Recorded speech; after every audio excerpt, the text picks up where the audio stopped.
Why is it that most of us struggle to make a living doing what we love? It's because the skills required to run a profitable business are usually not the same skills that spark the passion in the first place, which leaves most of us feeling overwhelmed, confused, and broke. There is a better way, and this podcast will explore all of the ways that you can create a profitable business that empowers you with time and the financial freedom that you deserve. Welcome to the Ben Herman Show. Hey, what's up, everyone? Welcome back to the Ben Herman Show. Of course, I'm your host, Ben Herman, and I've got a very, very special guest, Mr. Aaron Traylor from CrateHackers. We actually had a pre-conversation before the podcast interview, so I've got some super exciting stuff coming down the pipeline for you in just a moment. So what's up, Aaron? How's it going? Hey, Ben, what time is it over there? You're on the Pacific Coast, right? Pacific, yep, exactly. So it is 1 p.m. right now. What about your, you're in Nashville, right? In Nashville, it's 3 p.m. out here. Yeah. Gotcha. Usually that's when I need another coffee. It's usually around 3 o'clock. I have a 3 o'clock slump. Good idea. Can you kind of summarize what does CrateHackers do and how does it provide value to DJs? We help organize DJs' messy music library. That's in a nutshell what we do. We help them find the bangers faster. And we have software and a community that goes along with helping pick the hits. And I'm usually there, kind of like you. I'm building a community, and where we focus more on the music side of things, you would focus more on the business. Yeah. I think I love the community component. Of course, the technology is really awesome, but the community aspect really brings like another unique touch, something that can't be replicatable, right? So for instance, you've got some pretty big names in your community that are actually contributing their crates, aka playlists, to the community of DJs that are subscribed to your membership, which is super cool, man. It's really cool to see, like, just from afar, like how you have contributed to the industry. So thank you very much for doing that as well. Thank you. Like, investment wise, like what is a DJ looking at to spend on, joining CrateHackers, let's say? We'll start off by giving them a free trial so they can kick the tires. 7 to 14 days. We'll send them a link, and we can get them to log in and check it out and download the software if they wanted to. But otherwise, it's $30 a month. And if you stick around for those cool Black Friday specials, you can get in for the full year for a little under $200. Oh, that is awesome. I mean, super affordable for what it does. And what I would say is, like, we're actually personal users as well for my entertainment company back in California. Thank you. We love it. And not only does it, give you access to, let's say, hypothetically, if you're doing a cultural event for the first time, right? You've never done one before. You don't have any cultural context. You can go into CrateHackers. You can find someone who is an expert in that area, right? And you can download their crate, essentially the playlist, and know that, like, with full confidence that it's been vetted out and that you can, play it. And most likely people are going to be dancing on the dance floor because, like you said, pick the bangers faster, right? Yep. Still got to read your crowd. Still got to push play at the right time, at the right place. Sometimes some crates don't work in certain places, but that's where the DJ really does come in.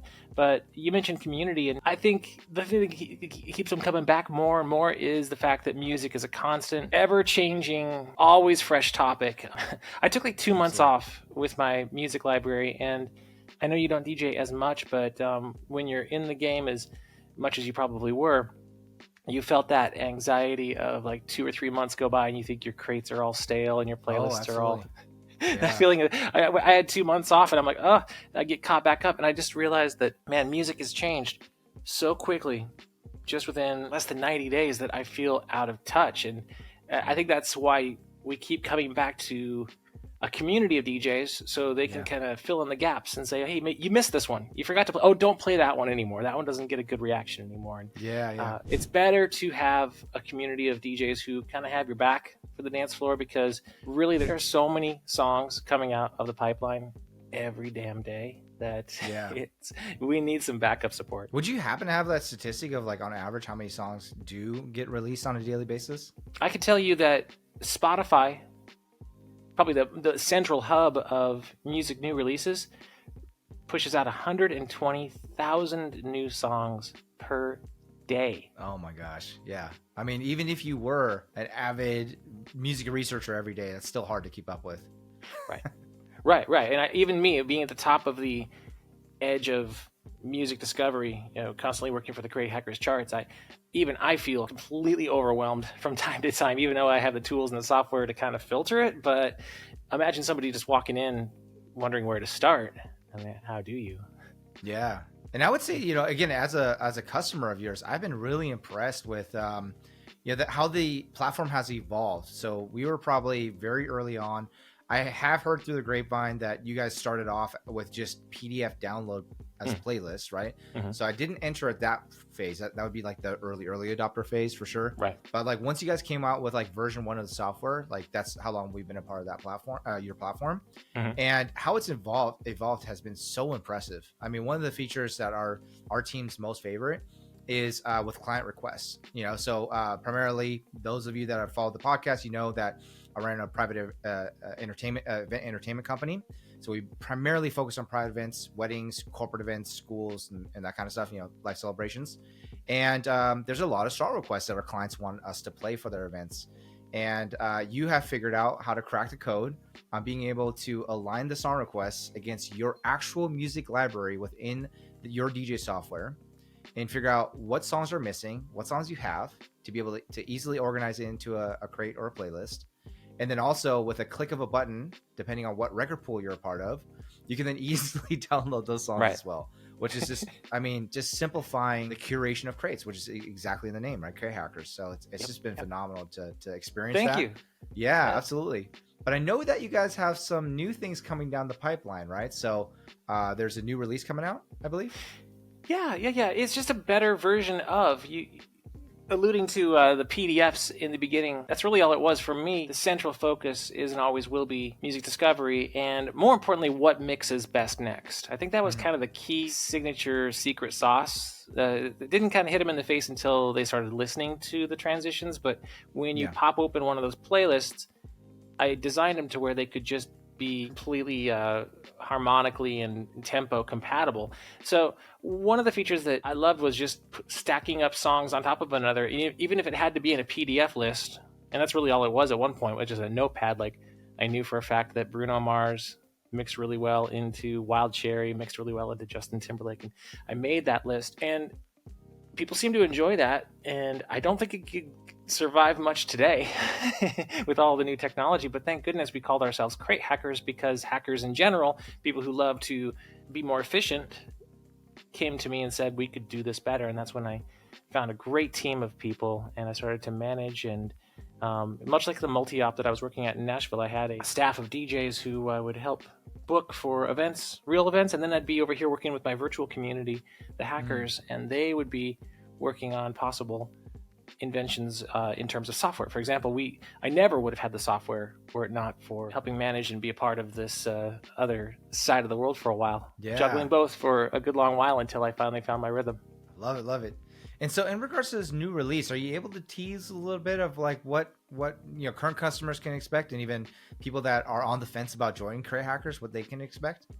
Yeah, the constant evolution is just new innovation, new coat of paint, new things to click. Awesome. I would say that this particular version, CrateHackers 4.0, is a rewrite from the ground up. Have you ever started your collection from the ground up before, or maybe just your Word documents, just literally blank page? And we figured that you've been there before, and I think that if you build your foundation stronger, you can be a little bit more future-proof and add more bells and whistles. So we had to take our development team, and I'm not much of a coder. Are you much of a coder? Not much. Basic code, but yeah. I delegate that stuff out. Right, exactly. Yeah. I just trust that the team is going to be working on a platform that is a different kind of code base, and it allows them to, it's taking a little while longer, but it's going to be a complete rewrite, allowing us a chance to add more innovation and features with 5.0 and 6.0 and beyond. I think what I'm hearing here is something that I love to coach around, which is, what I tell my coaching clients constantly is sometimes you have to slow down in order to speed up, right? We're so obsessed about just moving forward, progression, right? Like, let's check this goal off the list and this goal off the list, right? Versus sometimes in order to exponentially grow, right, and reach exponential goals, you have to slow down and sometimes break things and rebuild them from the ground up in order to give yourself that possibility to reach that point, right? I'm one of the most impatient guys on my team, I think. And I do push for innovation fast because I kind of know what our competition's looking like with AI and all that, that I would love to say I could move fast at this point, but you're right. We are in that phase where we have to slow down and we have to realize that if we don't build this firm foundation first, it could just topple over. So while I am being a little more impatient in this waiting game, it does feel like the wait will be worth it. Nobody wants it as fast as I do, but I have a feeling once it comes out, it's going to be so rock solid. So really happy about that. Well, we're very excited about the 4.0 release, and thanks. We're very much looking forward to it for sure. Awesome. Tell me this, like, what in your opinion makes a great crate? Well, back when I was reorganizing my music before the show, again, I'm looking at this crate that was 2 months old. First thing I'm thinking is, can I still get away with some of these songs? Can I get rid of the songs that don't serve me any longer? And that's the first thing I look at when I look at really anything in life, to be honest. But in general, crates deserve some pruning, kind of like a beautiful garden. You have to kind of pull out the songs, even though it hurts to let go of that personal favorite song. I mean, there might be some tracks in there that you personally love, but is it going to work with the dance floor? It's, probably not. And you have to have those conversations with yourself as you're going through your playlists. And then I think a good crate has to stay within some parameters. It has to be a bushel of songs that are all within the same maybe decade or genre, however you decide to organize. So if it's 1990s, just keep it strictly 1990s. Don't let some 80s and 70s fall in the mix. If it's Moombahton, make sure that it is the most pure Moombahton possible, because some other versions of Latin music could fall in, or different styles could just drop that may not complement the crate. So I rarely get nerdy about this, to be honest. I'm probably the most hyper-organized crate guy out there, just because it means so much to me to keep it on rails. So what you're saying is keep it nice and clean and pure per genre base or per whatever you're trying to achieve with that crate.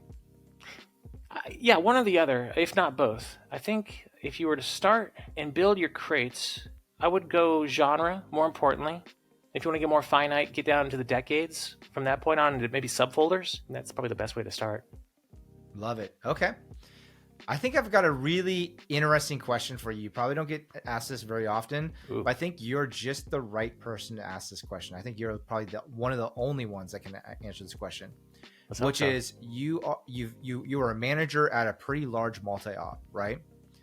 And in addition to that, you're also part of CrateHackers, right? So you understand how to curate crates, and you literally have this very unique perspective of looking inside of multiple DJs across the world, right? Like their crates and how they design them and so forth. For a multi-op owner that's having the challenge of like, okay, I've gone from single op, right? Having my own music library. How do I replicate the music library across multiple DJs in my company? And what would you suggest? Do they all have their own unique libraries? Should it be standardized where every single crate is identical to the next unit? What is your thought process behind that? Wow. Okay, I might be able to answer that. Let's see. Where do I start?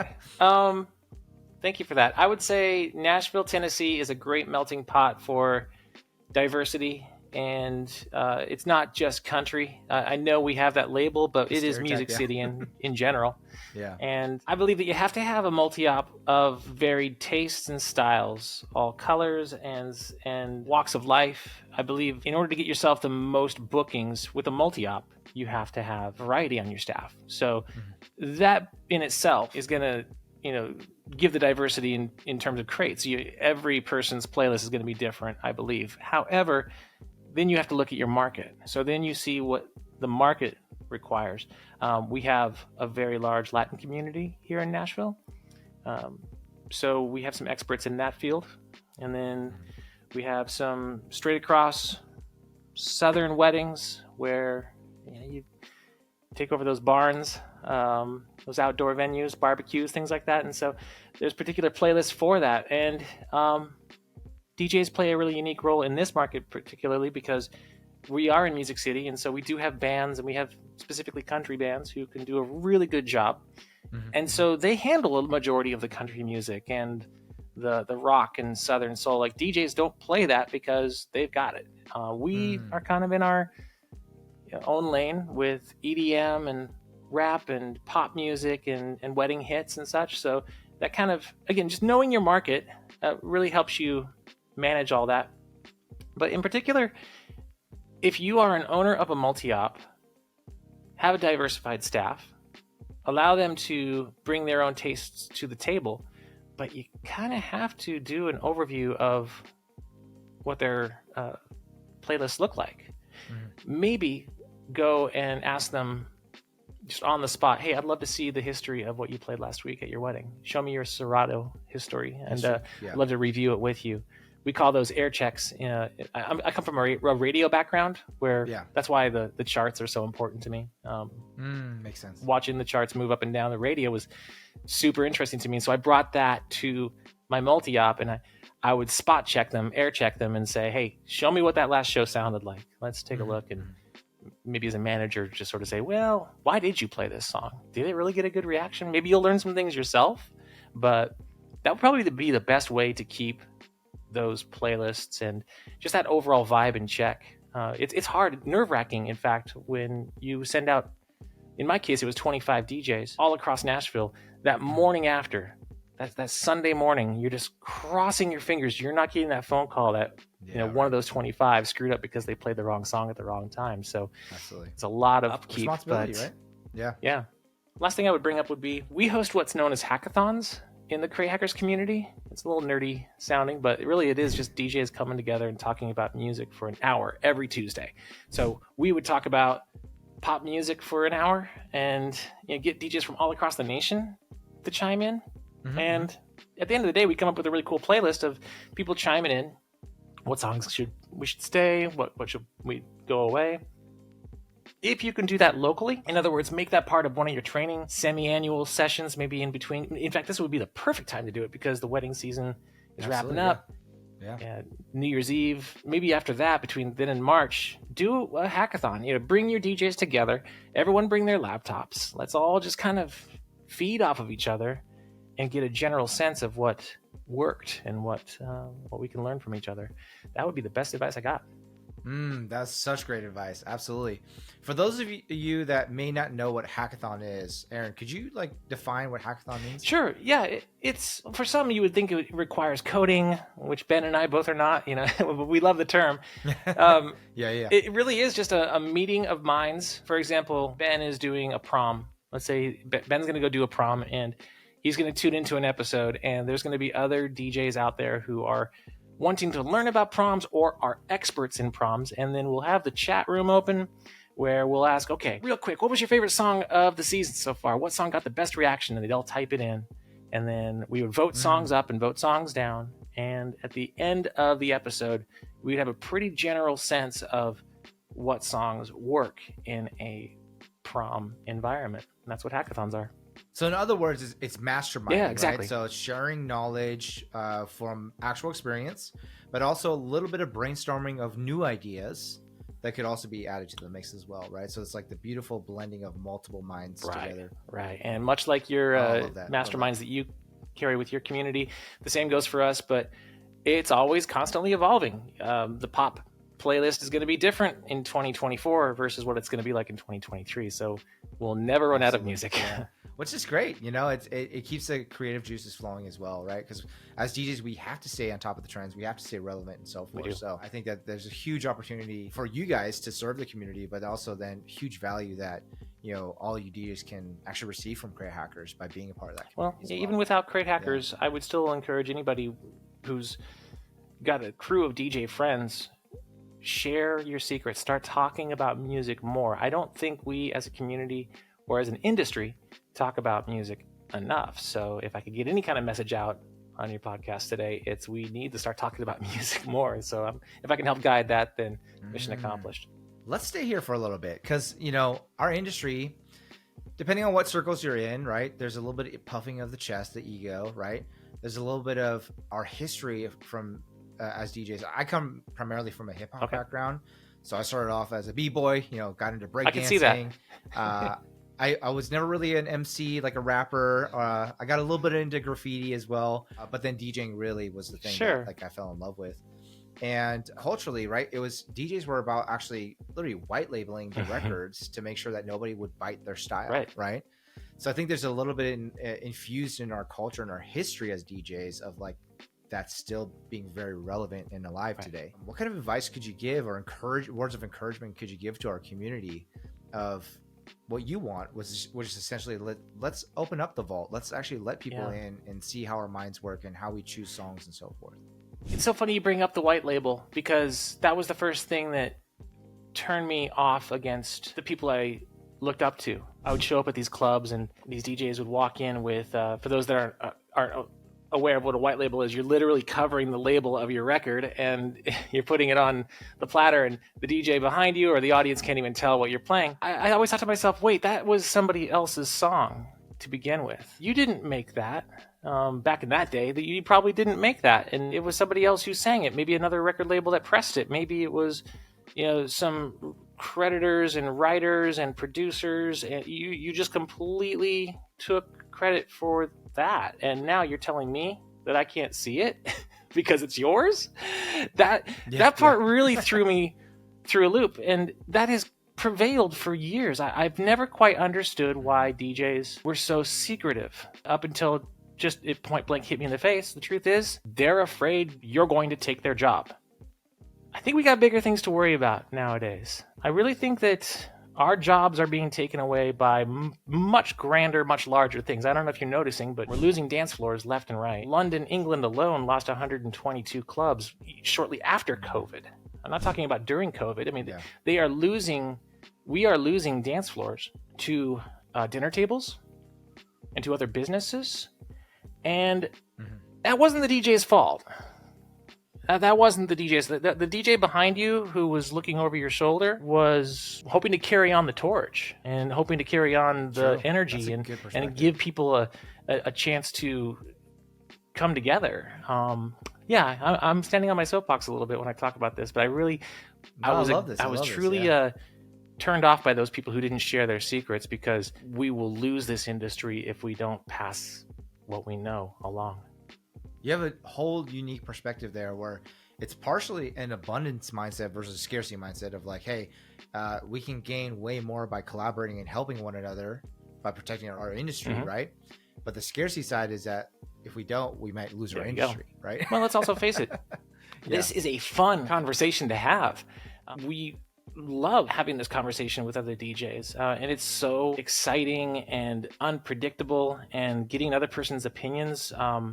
Either it helps us validate our choices, like, oh wow, I was right, this song is a smash, or I needed to hear that. Why we never did that before? It is a scarcity feeling. People feel like they don't have enough opportunity, and yet they're worried about somebody else online hundreds and thousands of miles away is going to take their gig.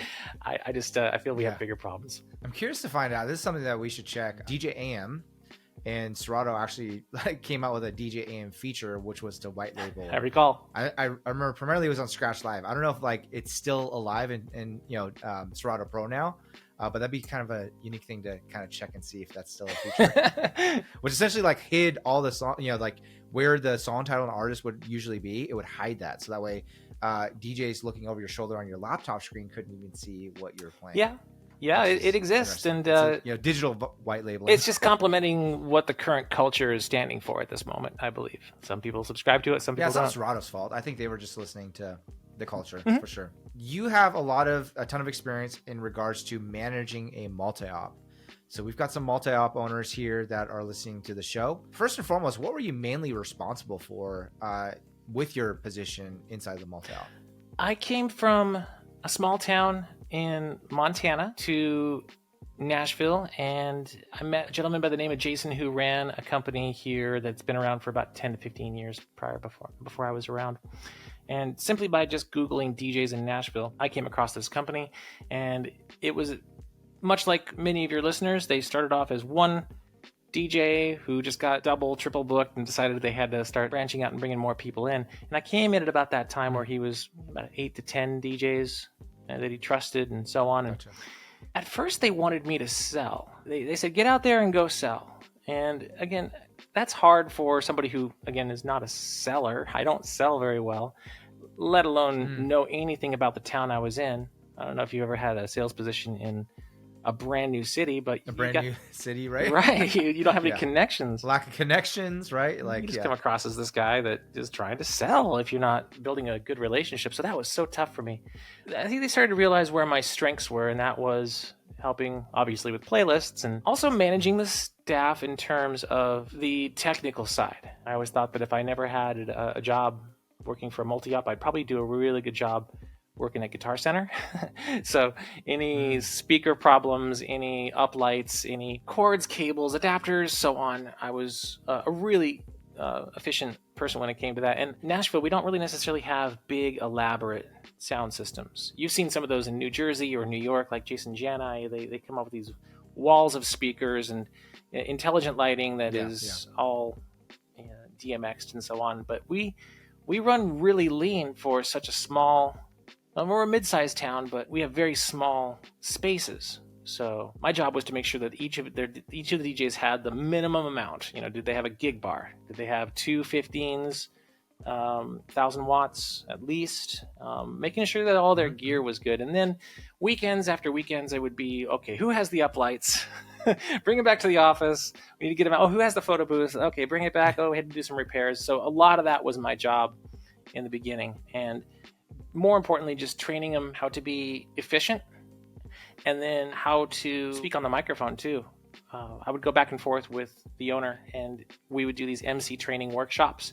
And with my radio background, that was super fun because you'd see these DJs who were really efficient on the turntables, but you give them a microphone and they would fall apart. I thought that was a missing element that I could bring to the table. And Toastmaster classes, a lot of improv. Let's see what we can do to just loosen these guys up. And we have some DJs who are still doing it today from my teachings, and it's nice to see. I think when you give a person the ability to talk and talk confidently and engage with the crowd, if you can get that under their belt just a couple of times, you can see their confidence increase. And I love seeing these younger kids just blossom just with a few lessons of how to even talk on a microphone, where to position the mic. And when it came to the selling, I was not very good at it. When it came to the training and just how to get that event in motion, that's where I came into play. And towards the end, we were doing 1,000 events a year, and we had 25 DJs. And that was about my breaking point before I couldn't handle much longer. But it goes to show that we could get efficient and fast and nimble in a short amount of time, just with the right kind of training. So I can relate to that, man. I've always loved seeing a shy person on the microphone. Maybe not shy personality wise, because they were very confident on the decks, but when it came to rocking the mic, they were just really shy on getting on that microphone, right? And you notice that the DJs are actually, there's a lot of personality style, when it comes to DJ specifically, that are not focused on MC work, that tend to be a little more introverted too, right? So we have this misconception that like DJs are these outward, very confident, flamboyant people that just, because they're party boys, and girls, right? They're able to connect with anybody, and there's just extroverts. And it's just like, no, what I've come to find is that majority of us tend to be actually introverts. Oh, I put a post up. We like to hide behind the decks, right? Instead of socializing. I don't know if you saw that on my Facebook, but I did post that. I said, I think DJs are the most introverted people in the world. And 300 comments later, the truth is I was speaking to my therapist.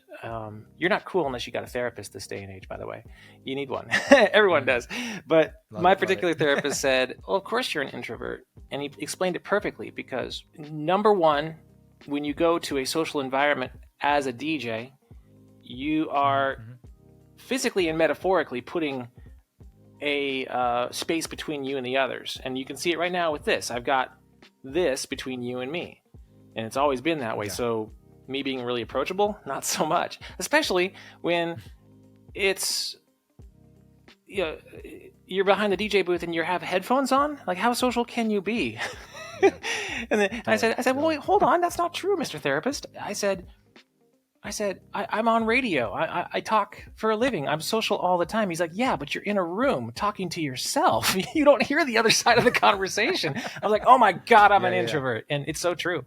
I would say like, behind the decks is definitely like our comfort zone, right? It's our safety zone, our safety. How do you feel when you go and you're not DJing? Are you a little skittish, or what are you like when you're in environments where you're not the DJ? Yeah, I would say absolutely. Yeah, like my comfort zone is actually on stage in front of a crowd versus being in the crowd, right? Like I actually don't enjoy going to concerts or clubs. Like I'd rather be the person that's the rock in the club, or just a part of the. Well, it makes sense because you're kind of the dance floor. I sense that you're an empath, right? You can read the audience's energy just by walking into a room. It's perfect that you're a DJ because you can change the mood how you want it to be. So it's a pretty powerful weapon to have, especially for somebody who's an empath or an introvert. Like, you want to change it up? All right, push play on another song. Absolutely. Man, I love that perspective that you provided, though, that even in as a radio host, you still are in a room by yourself. Right? So in a soundproof padded room, no less. But what I mentioned, it was that, to take a person that was shy on the microphone, and then, over time with lots of training and practice and experience, they become really confident on the microphone. They actually become more confident in just regular social settings as well. So that's been a really cool thing to witness, because one thing that we always, one of our core values is to focus not only on the growth for the company, but on the growth for the person to impact their life as well. So we never try to just teach things or give knowledge, teach around knowledge for our team members just to become better DJs or better employees for our company. We actually focus on how do we help make you a better person, because even once you leave this company, let's say, you just, you can affect your network of people. Maybe you're a brother or sibling, or maybe you're, a friend, and you can actually now affect your community based off the skills that you learned here. We don't call the people who quit our multi-op quitters. We call them graduates. They just move on. Love that. They just move on, and we hope that they carry on some of those characteristics that they learned from us. They graduated on to the next level. Oh, that's such a great perspective too. Yeah. Look at you just dropping golden nuggets all over this podcast. Well, what has been your most favorite experience or thing, being a manager inside of a multi-op? Well, I'm not getting any younger, and this is my year that I decided to retire. Believe it or not, I just wrapped up my 1,000th event in Nashville, working here 8 years, and obviously with CrateHackers doing so well, I can be a little bit more free in terms of that. So the only reason why I decided I could leave and retire is because I confidently feel that I've been able to take a staff and let them run the day-to-day operations without much more intervention on my part. And that goes for both CrateHackers and the multi-op. We have trained our replacements, and that should not be an insult to you if you're considering that. You are your only person, but you really should, if you're a multi-op owner, be considering having someone replace you or clone you or take your job in the future, because you're going to get older. You're going to maybe lose relevance, or maybe not be as cool as you used to be. Maybe you're going to be that, the guy who throws dad jokes around and daughter rolls her eyes. That's kind of where I'm at right now. It's at that age where, too. I was just gonna say, once you become a dad, you lose. Yeah, it starts going downhill. I caught that. Yeah, and I said, okay. I realized that at some point I'm probably going to lose touch with the younger audience. So I need to find someone or some people who can take this and carry it on. I have some visions that and some rules that I want to keep in place to keep the legacy going, but the most exciting part of all this, of training them all, is being able to see their stream of posts and videos and say, I had a little something to do with that. I'm living vicariously through the success of others. Nothing more profound to me than one time when I was working over at CrateHackers, and somebody had asked for a yacht rock playlist. You know what yacht rock is, right? Like the Daryl Hall, John Oates, Neil Diamond, classic. Just okay. And he was really kind of out of touch with that music. I put one together, and then he posted on Facebook. He was working at Carnival Cruise Lines, and he was cruising past Jamaica. You could see the island in the background, and he was DJing that playlist on that boat. And I was like, whoa, I had something to do with that. Cool. And seeing like the CrateHackers software pop up at sold out stadiums or sporting events or so on. I'm just like, okay, I don't need to be around much anymore. The team has got me. And that's the most rewarding part of being a manager, is when you can put down your defenses and realize that there are people as good as you, maybe not be better than you, but on your same level. Once you can relinquish a little bit of that control and give it to them, you're gonna do just fine. You ever watch the show Bar Rescue? Oh yeah, absolutely. John Taffer. The common thread through that entire show, every season, was always that one manager, owner, that didn't want to give up any kind of control. They were always too reluctant to give control to a bartender, a staff member, somebody underneath them, because they were too prideful to let the name be passed down. So if you can get over that, and that's the toughest part, if you can just say, listen, I trust you. You are my clone. You get me. Find those one or two people and then live vicariously through them. I understand from the other person's perspective why it's so challenging, right? Because this is something that has brought you a certain level of success, right? You becoming a DJ wasn't easy. Learning how, a lot of us actually learned from a distance. Like, we didn't even have mentors or coaches. Like, nowadays you can just sign up for a coaching program or buy a self-study course, or even go on YouTube University, right? And you can learn how to DJ. I don't know how long you've been a DJ for, but I didn't have that luxury. I just studied DJs from afar, right? And it took me close to 2 years to learn, to teach myself how to DJ, or try to put the puzzle pieces together from afar, right? And so I can see how a lot of DJs that are in that role of, okay, I want to scale my company. I've got a couple of DJs that are now working within the company, but I still can't give up control. One of the reasons why it seems, and I remember doing the same thing, where I told myself, well, what got me here, I just, it already got me a certain level of success, so let me just keep doing more of that, right? Which then keeps us stagnant and stuck actually in that plateau, because you can't graduate to the next level unless you're willing to shed your identity from the level that you're within. So what got you here won't get you there, right? That's where that saying comes from, which is super challenging. Because like you said, you have to reflect on your ego. You have to put the ego aside, but you almost have to kill a part of you as well that might be near and dear to you. Yeah. You can only handle so many things at once. And if you feel like you can spread yourself out that thin, measure the data, see if it's actually true. Can you truly do more than one thing at a time? Over time, your sales are going to prove otherwise, or point you in the right direction. Once you start to see yourself slip, it's not time to quit. It's simply time to delegate. Who's better than that? Yeah. Who's better at that realm than you?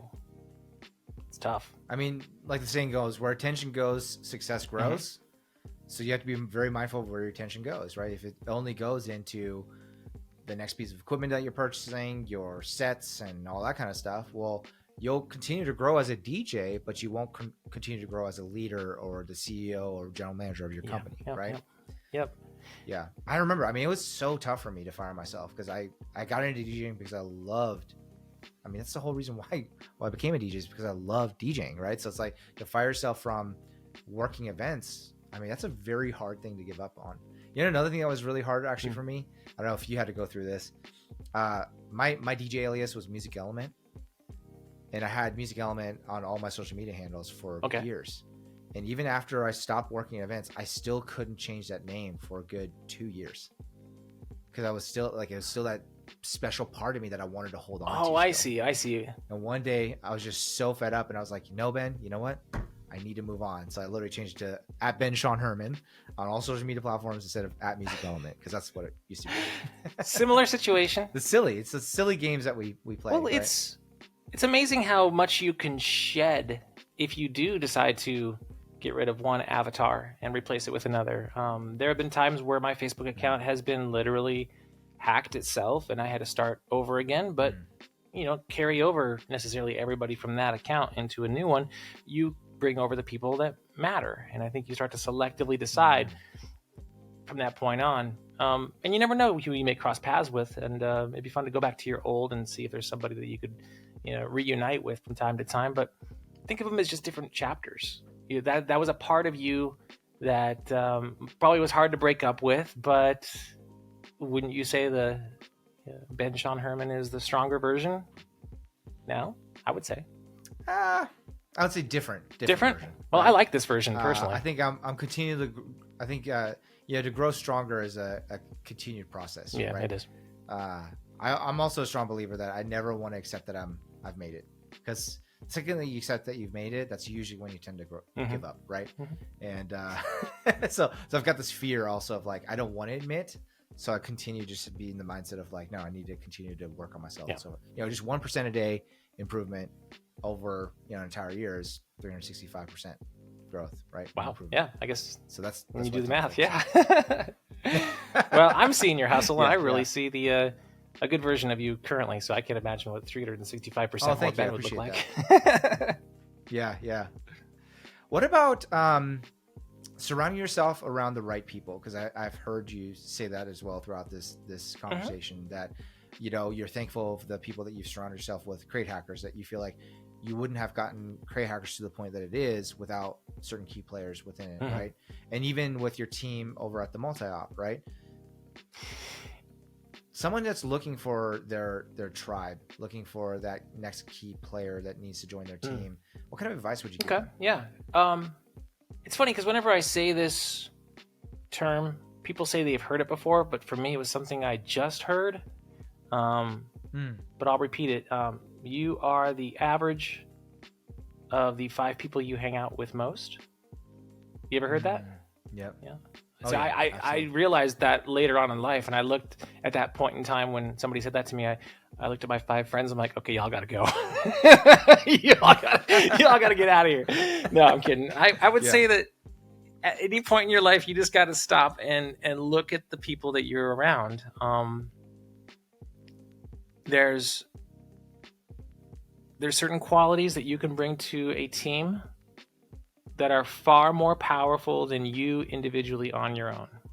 Why do you think they teach basketball? Why do you think they teach football? Why do you think they teach teamwork in school? I'm watching my nephew right now in Orlando. I go down and I watch his karate games, or I teach his basketball games. And a couple years ago, I would see him just get so frustrated when his team lost, or worse still, he would be a ball hog and his team would lose. And he'd be like, why did we lose? Well, because, hate to break it to you, kid, but it was kind of about you. And these things that you have to learn are so important. Teamwork is so crucial. For me, I think that's just one of the biggest lessons of DJing is, man, if you can't rely on the people around you, you're not going to last very long. I am not a great marketer at all. Wouldn't even know where to start. I have a message I want to get out there, but how do I get that word out with marketing? Well, you find that one person. In my world, Dominic, he's an incredible marketer. He transformed the landscape of advertising for DJs, and I wanted to find him. He was one of the 5 people I wanted to surround myself around with. Joe Bunn, obviously, up in there in the top 5, and then Glenn Renda, the developer, and then I saved the other 2 just for swap in, swap outs. I have my core 3, my owners with CrateHackers, and then I have my other 2 people that I kind of rotate in and rotate out. But you find your core, and you just realize that, much like these owners at Bar Rescue, you can't do everything at once. You have to delegate. You have to trust. That's the key. That's the end of it all. Honestly, trust. When it comes to managing a multi-op, when it comes to that DJ on stage with the white label, it's a matter of trust. These DJs don't trust you. That's why they're covering up their labels. You have people in your company because you hopefully trust them. At the end of the day, we just want to be able to know that we can get our vision out there with the help of trusting others, and that's a game we play. Oh my gosh. Again, another golden nugget for everybody. Thank you so much, man, for just all the wisdom and the knowledge that you're willing to share with the community. Happy to help. How can people stay in touch with you and find out more about you? Like, do you want to share some of your social, your personal social media? Yeah, of course. You can find us on YouTube at CrateHackers, and just search Aaron Trailer anywhere. And I'd love to talk with you some more. I'd love to vicariously live through your success as well. Awesome. And then what about, so for people that want to find out more about CrateHackers, how can they either join or, find out more about the software? I will pass along a link to your members. You can go ahead and drop it into the comments or wherever you post it. I'll give you all show notes. Yeah, I'll give you a 7-day free trial and hang out for a hackathon. I'd love to have you join us, and love to bring Ben on for a hackathon at some point. You say that you're focused more on the business side of things, but I'd love to see what. Can I send my general manager? Would that be cool? There you go. Well, there you go. That's what you're doing. You're putting some trust in the person with the right kind of knowledge. Absolutely. He's a way better. I was just gonna mention, like, I didn't want to interrupt your thought, but like, there's a part of like, you want your staff to almost, you're not threatened by having people become as good as you, right? But honestly, like, I think the next level of leadership is like where you're actually excited about getting people to become better than you even. That's it. Right? Because that means you could truly replace yourself, because they're actually going to do a better job than you were. You're going to start to see in the future, I'll be putting my money where my mouth is, and in 2024, I'll be stepping down as host of hackathons in general in a way to bring up the other people. I see people like Justin the DJ, Drew and Fuse, love to bring Joe Bunn in, and just pass. I figure CrateHackers is plural. It's not just me. And that's the way you should all think about this. I mean, this is more than just you. It always will be more than just you. So bring in and invite and train. And awesome. Well, I've really enjoyed this conversation, Aaron. Thank you so much for being on the show. Thanks, and I hope to have you back sometime. Absolutely. Anytime. Thank you. Thanks for listening to The Ben Herman Show. We hope you got a ton of value from this episode. Here's a bonus. He who said money can't buy happiness hasn't given enough away.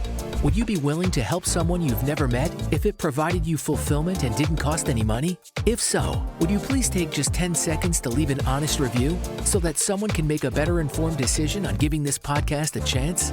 Your review could help someone find the answer they have always been searching for and change their life forever. Either way, we hope to catch you on the next episode of The Ben Herman Show. 'Cause I got high hopes.